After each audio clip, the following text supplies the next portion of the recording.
চ্যালেঞ্জের মূল জায়গা কিন্তু আসলে 4 ধরনের। এক নাম্বার হচ্ছে আমাদের যে প্রেফারেন্সিয়াল ট্রেড অ্যাক্সেস, যেটা বিভিন্ন দেশে আমরা যখন এখন কম শুল্ক এবং কোনো কোটা ছাড়াই এক্সপোর্ট করতে পারি, এই সুবিধাটা চলে যাবে অনেক জায়গাতেই।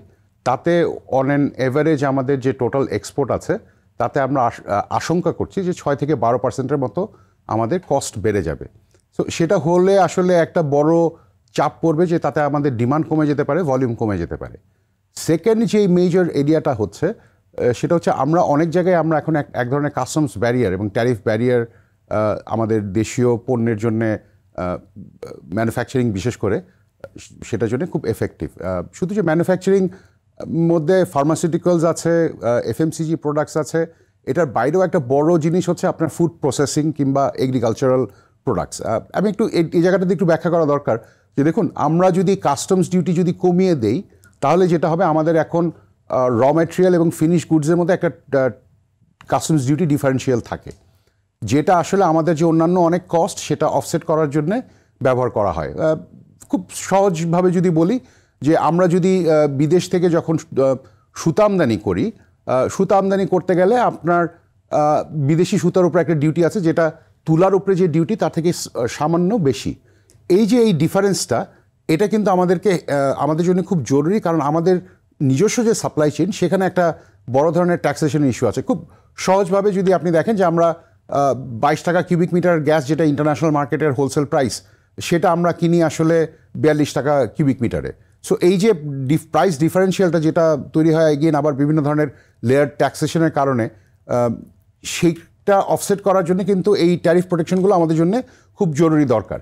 এটা না থাকলে যেটা হবে যে আমাদের যে দেশীয় ম্যানুফ্যাকচারিং শিল্প, সেটা ওষুধের ক্ষেত্রে দেখব আমরা, এফএমসিজির ক্ষেত্রে দেখব, প্রসেস ফুডের ক্ষেত্রে দেখব, এবং এগ্রিকালচারের অন্যান্য যে প্রোডাক্টস আছে সেটার ক্ষেত্রেও দেখব যে আমরা একটা দেশীয় ব্যবসা বাণিজ্য একটা বড় ধরনের সংকট এবং একটা বড় ধরনের প্রতিযোগিতার মুখে পড়বে, যেটা এগেনস্ট আমাদের আসলে খুব বেশি কিছু করার থাকবে না। থার্ড যে লেয়ারটা হচ্ছে, যেহেতু আপনাকে কাস্টমস ডিউটি কমিয়ে দিতে হবে, তখন আপনার ফলে যেটা হবে যে সরকারের যে রাজস্ব আহরণ, সেখানে একটা বড় ধরনের চাপ পড়বে। আবার একই সাথে এটা একটা বড় ধরনের একটা ফিসকাল স্পেসে একটা প্রবলেম ক্রিয়েট করবে, কারণ এলডিসি না থাকলে আমাদের এই মুহূর্তে যে কনসেশনাল ডেটের যে অ্যাক্সেস আছে সেটাও কমে যাবে। এগুলো সব কিছুর এগেনস্টে কিছু কাউন্টার প্রসেস আছে, কিছু কাজ করার ব্যাপার আছে, সাবসিডির ইস্যু একটা আছে, যেখানে আমরা কিভাবে সাবসিডি দিতে পারবো না সেটা ডাব্লিউটিও, যখন আপনার এলডিসির স্টেটাস থেকে ডাব্লিউটিওতে আমরা নন এলডিসিতে চলে যাব, তখন আমরা অনেক ধরনের সাবসিডি দিতে পারবো না। আমরা যেমন এখন চাইলেই আপনার এগ্রিকালচারাল সাবসিডি দিতে পারি, এই প্রসেসগুলো কিন্তু অল্টারনেট মেকানিজমে চলে যেতে হবে, যেগুলো আমরা এখন যে এক্সিস্টিং মেকানিজম আছে সেগুলো আর অ্যাপ্লিকেবল থাকবে না।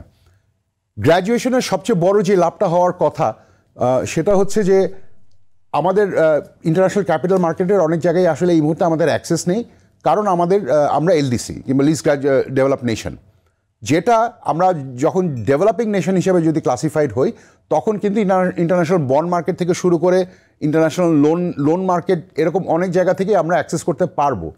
কিন্তু এই মুহূর্তে যেটা ইস্যু, যেটা দেখুন গত 2 বছরে আমাদের কান্ট্রি রেটিং দুটো স্টেপ নেমেছে। আমরা ছিলাম BB-, সেখান থেকে আমরা এখন B+ চলে এসেছি। সো এই যে এবং প্রবণতাটা এখনও নিম্নমুখী আছে, আমরা এখনও এই সমস্যাটা কাটিয়ে উঠতে পারিনি।